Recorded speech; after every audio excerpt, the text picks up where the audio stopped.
রাধে রাধে বন্ধুরা, আজকে আমরা গ্রন্থ থেকে মহাভারত শ্রবণ করব। আর এই মহাভারত গ্রন্থে রয়েছে যে সমুদ্র মন্থন করতে সময় কি কি সমস্যা হয়েছিল আর চন্দ্র জন্ম হয়েছিল কিভাবে, এই বিষয়ে আজকে আমরা জানব। অগ্নি উঠে গিরিবৃক্ষ মূল গড়ক্ষণে, পর্বত নিবাসী পুড়ে তাহার আগুনে।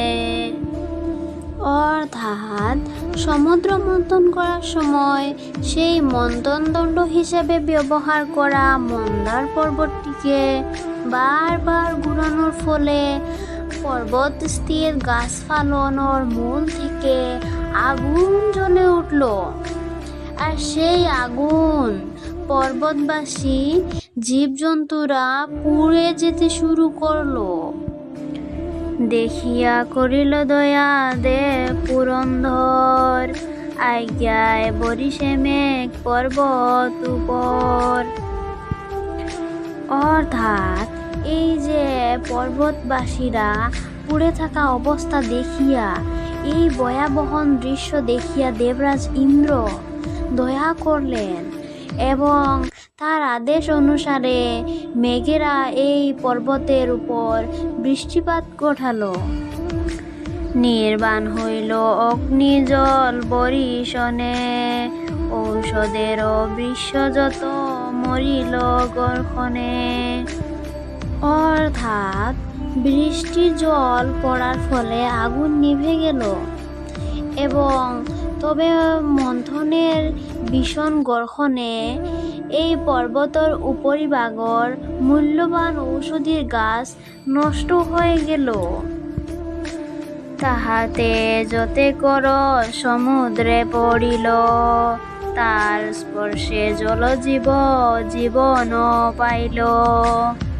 অর্থাৎ যখন ইন্দ্রদেব এই মন্দার পর্বতের আগুন নিবানোর জন্য বৃষ্টিপাত করেছিলেন, তখন এই পর্বতর মূল্যবান ঔষধির রস পানির সাথে মিহলি হয়ে সমুদ্রে পড়ল। আর এই যে সমুদ্রের জীব, তারা এই ঔষধির রস পেয়ে নতুন শক্তি পাইলেন। হেন মতে দেবদৈত্য সমুদ্র মথিল, অনেক হইল শ্রম সুধা না মিলিল। অর্থাৎ এইভাবে দেবতা এবং দৈত্য অসুর একসঙ্গে দীর্ঘ সময় ধরে সমুদ্র মন্থন করতে থাকলো। এই কাজ তাদের অনেক পরিশ্রম হলো, কিন্তু তাদের মূল উদ্দেশ্য যে অমৃত, তা তো তখনও পাওয়া গেল না। ব্রহ্মারে কহিল তবে যত দেবগণ, তোমারও আজ্ঞায় হইল সমুদ্র মন্থন। অর্থাৎ যখন অমৃত পাওয়া যাচ্ছিল না এবং তারা ক্লান্ত হয়ে পড়ল, তখন সকল দেবতারা অসুররা একজুট হয়ে ব্রহ্মার কাছে গিয়ে বললেন যে এই সমুদ্র মন্থন কার্যটি তো ব্রহ্মার আদেশ পরামর্শে শুরু হয়েছিল।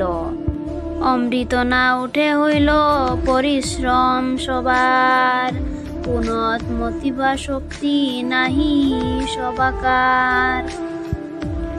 অর্থাৎ ব্রহ্মাকে এটাও জানালেন যে অনেক পরিশ্রম করার পরেও এখনো অমৃত উঠল না, তখন তাদের সকল পরিশ্রম যেন ব্যর্থ হলো।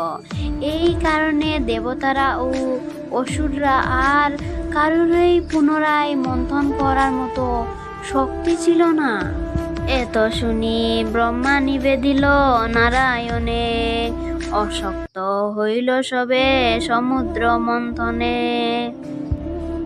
অর্থাৎ এই কথা শুনে, অর্থাৎ দেবতারা যখন ব্রহ্মাকে তাদের অক্ষমতার কথা জানালেন, তখন ব্রহ্মা বিষ্ণুর কাছে গেলেন এবং তাকে জানালেন যে সমুদ্র মন্থনে নিয়োজিত সকলে শক্তিহীন হয়ে পড়েছে। তোমা তেজ বিনা মতে কাহার শকতি, এত শুনি প্রতিকার করিলা শ্রীপতি। অর্থাৎ ব্রহ্মা বিষ্ণুকে বললেন যে, হে নারায়ণ, শক্তি ছাড়া কারু পক্ষেই তার মন্থন চালিয়ে যাওয়ার ক্ষমতা নাই। এই কথা শুনিয়া শ্রীপতি বিষ্ণু তাদের শক্তি যোগানোর জন্য উপায় করলে। সব দেবগণ তবে বিষ্ণু তেজ পাইয়া, পুনরপি সিন্ধু মতে মন্দর ধরিয়া।